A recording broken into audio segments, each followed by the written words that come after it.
दुनिया बड़ी सियानी है, जिसको देखो वही ज्ञानी है और दुनिया बड़ी सियानी है। मैंने कहा सरापी से तुम दूर हो जाओ इस खराबी से। मैंने कहा शराबी से तुम दूर हो जाओ इस खराबी से। शराबी कहता है कि तुम मेरी क्यों छुड़वाते हो, अरे तुम भी तो अंगूर खाते हो, ये उन्हीं अंगूर का तो पानी है। मैंने कहा दुनिया बड़ी सियानी है और जिसको देखो वही ज्ञानी है। मैंने कहा शराबी से दूर हो जाओ इस खराबी से। सीधे बोला चिंतन करके, अरे मेरी क्यों छुड़वाते हो, तुम भी तो अंगूर खाते हो, ये उन्हीं अंगूर का पानी है, उन्हीं का पान कर रहे हैं महाराज। विचार करना। अब ये हमें थोड़ा चिंतन करना है कि जो हमारी शराब बनी है ये कैसे बनी है। पहले अंगूर को सड़ाया गया। किस किस को पता है कि अंगूर को सड़ा के शराब बनती है? चलो एक बार हाथ उठाओ। सबको पता है कि सड़ा के अंगूरों को, फल को सड़ा करके शराब बनती है। अब देखो, मैं ये नहीं कहूंगा मत छोड़ो, मैं कहूंगा अब पियो, लेकिन पहले मेरी बात सुन लो, पीने के योग्य है कि नहीं ये आप देख लेना। अगर आपके भोजन प्रसादी में कोई कीड़ा निकल आए तो क्या आप भोजन प्रसादी लेंगे? और उन कीड़ों को नचोड़ करके उस शराब को आप पीते हैं तो कैसा लगता है बताइए? कीड़े, कितने कीड़े होते हैं उसमें, सड़ा करके बदबू आती है उसमें, खदक ऊपर नीचे होता रहता है, वो उसको खदकाया जाता है, सड़ाया जाता है, कीड़े पड़ते हैं, तब उनका अर्क निकलता है, तब वो तुम लोग पीते हो। तो बताइए भोजन प्रसादी के अंदर कहीं कीड़ा गंदगी गिर जाए तो हम उसको छोड़ देते हैं, लेकिन वो सड़ी हुई, अब जिसका जन्म, मान लीजिए जिसका जन्म सड़न से हो रहा है तो पीने वाले के सड़न ही तो होगी और क्या होगा? विचार करना। जिसका जन्म सड़न से, तो शराब को सड़ा करके बनाया जाता है, फलों को। विचार करना। बंदगी लोग वहीं से कर लेंगे, दूर से ही थोड़ा, कोई बात नहीं है। तो शुरुआत कहाँ से हुई? सड़ा करके, फलों को सड़ा करके शराब तैयार हो रही है। एक जगह सत्संग सुना रहे थे, अब थोड़ा ध्यान देना। तो संत जी ने बोला शराब पीना ठीक नहीं है, तो बोला। अब लोगों ने देखा कि संतों के घर में ऐसा कौन सा सदस्य है जो शराब पीता है। अब आपके मन की बात बोलता हूं मैं, आपके मन की बात बोलता हूं।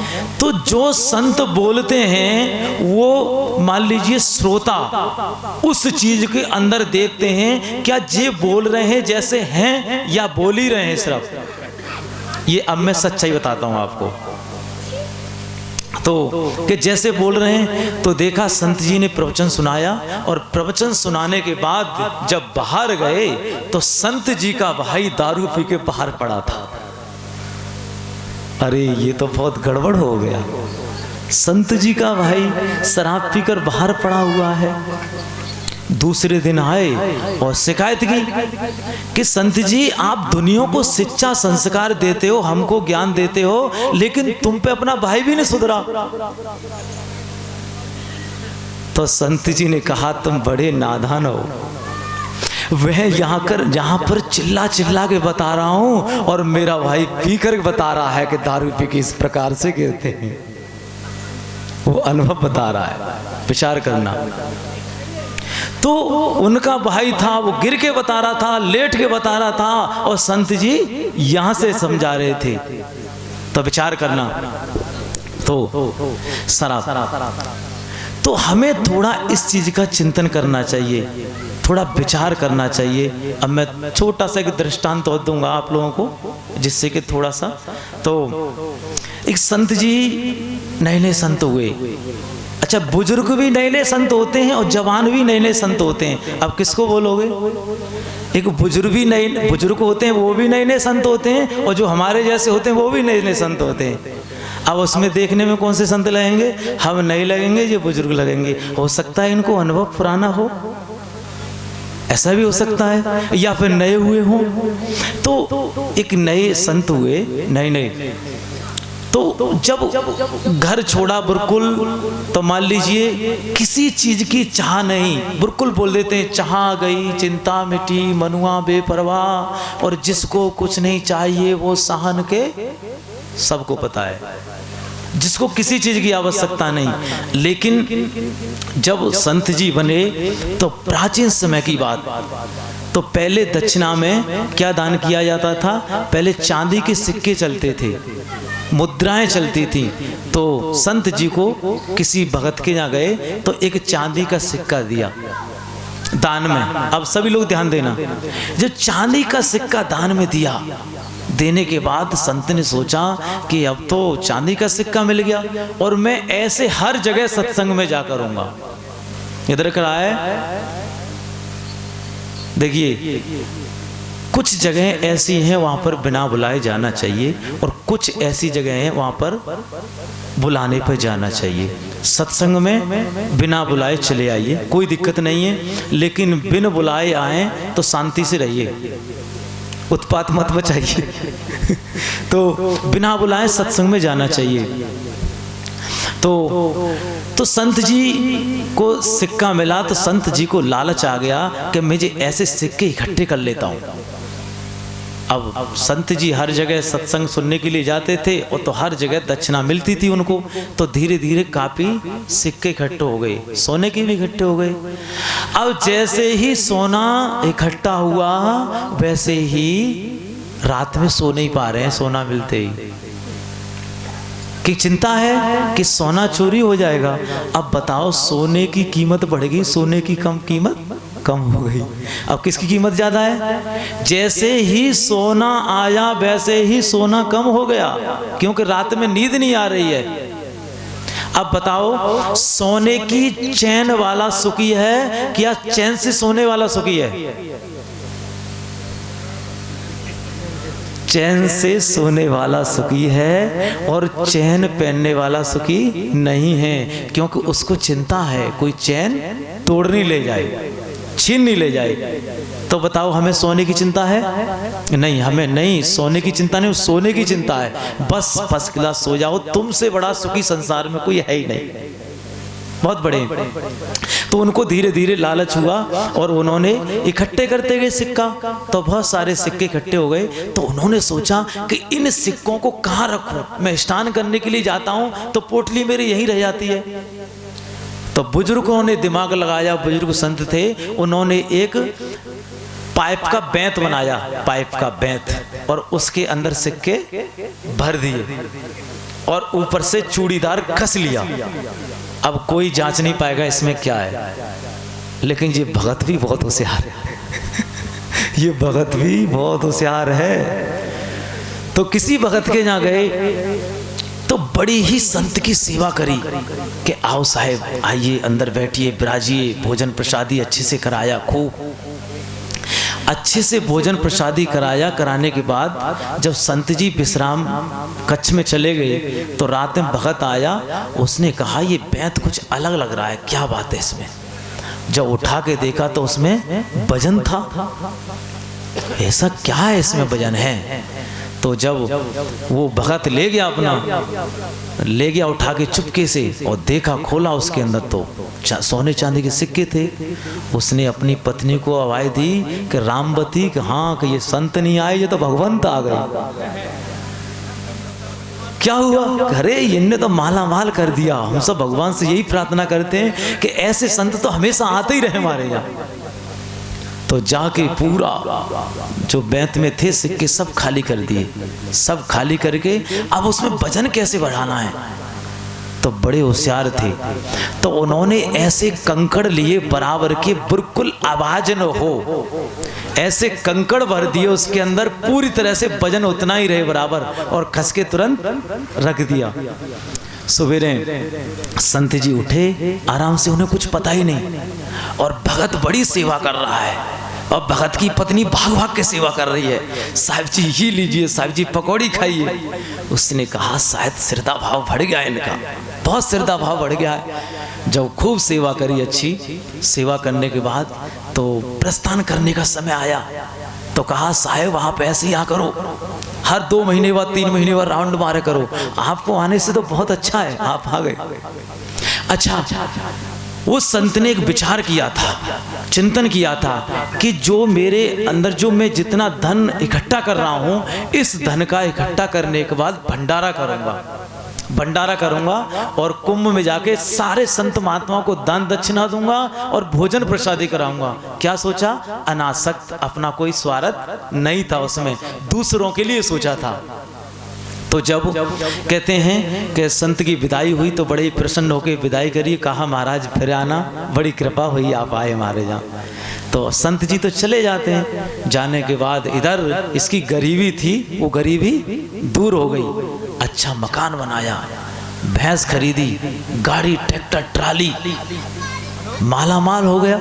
पड़ोसी ने सोचा इनके यहाँ कैसे संत आए, इन संतों के चरण पड़ते ही बड़े पैसे वाले हो गए, भैया ऐसे संतों को हम भी बुलाएंगे फिर तो। अच्छा, ये संत पहुंचे कुंभ में, तो जहाँ कुंभ था वहां पर पहुंचे और उनसे कहा कि आज का भंडारा पूरा मेरी तरफ से रहेगा, आप पूरा पैसा खर्च कर दीजिए, मैं एकदम सारा पेमेंट कर दूंगा, सब पेमेंट कर दूंगा। तो कहते हैं कि ऐसा ही हुआ। जब वहाँ पर संत पहुँचे और पहुँचने के बाद में सबका भंडारा हुआ। भंडारा होने के बाद जब दान दक्षिणा का नंबर आया तो संत जी तो निसंकोच थे, उन्हें कोई बात नहीं है, सब बांट दूंगा। तो जैसे ही उन्होंने अपना बैत खोला तो उसके अंदर क्या था? पत्थर निकले। जब उसके अंदर पत्थर निकलते ही जितने संत महात्मा बैठे थे वहां पर, सारे लोगों ने, संत महात्माओं ने उस संत को सबको गालियां दी, गालियां दी। हमको बुला के बिठा लिया और न्योता दे दिया, ढंग से भोजन नहीं कराया, दक्षिणा नहीं दी। सारे संत महात्माओं ने बद्दुआएं दी उसको। अब वो संत महात्मा इतना शर्मिंदा हुआ, इतना लज्जित हुआ कि जाकर वहां पर गंगा में जाकर उसने छलांग लगा दी और वहीं अपने प्राण त्याग दिए उसमें जाकर। मान लीजिए इतना शर्मिंदा हुआ। शर्मिंदा होने के बाद जब वो मर जाता है और इधर भगत दिन पे दिन उन्नति होती जा रही है और भगवान की दुआ से वहां पर एक पुत्र रत्न की भी प्राप्ति हो गई। जो काफी दिन से पुत्र नहीं था उसके यहाँ एक पुत्र भी हो गया। तो जब पुत्र भी हो जाता है तो दिन पे दिन बढ़ता जाता है। कहते हैं कि कुछ दिन बाद वो पुत्र बड़ा हठी था, बहुत हठी था, बहुत जिद्दी था, बहुत ज्यादा हठी और जिद्दी। मान लीजिए तुम्हारे घर में कोई ऐसा पुत्र आया है जो हठी हो, जिद्दी हो, गुस्सैल हो, रोगी हो, किरोधी हो, विकलांग हो, सम्मिलना तुम्हारे कर्मों का ही फल तुम्हें मिला है, तुम्हारे कर्मों का ही फल मिला है। तो कहते हैं कि जब बच्चा कुछ दिन बाद बीमार पड़ा और बीमार पड़ने के बाद जब उसका इलाज कराया, इलाज खूब कराया उसका, कहते हैं उसकी बीमारी सही नहीं हुई। जब उसकी बीमारी सही नहीं हुई, बच्चा भी धीरे धीरे बड़ा हो रहा है और उसने सारा पैसा लगा दिया। एक दिन पिता रो करके बोला पुत्र से कि बेटा मैं अब क्या करूं, मैंने सारा धन लगा दिया तुम्हारी बीमारी में, अब मैं क्या करूं, कहां से पैसा लाऊं, अब मैं तुम्हारा इलाज नहीं कर सकता।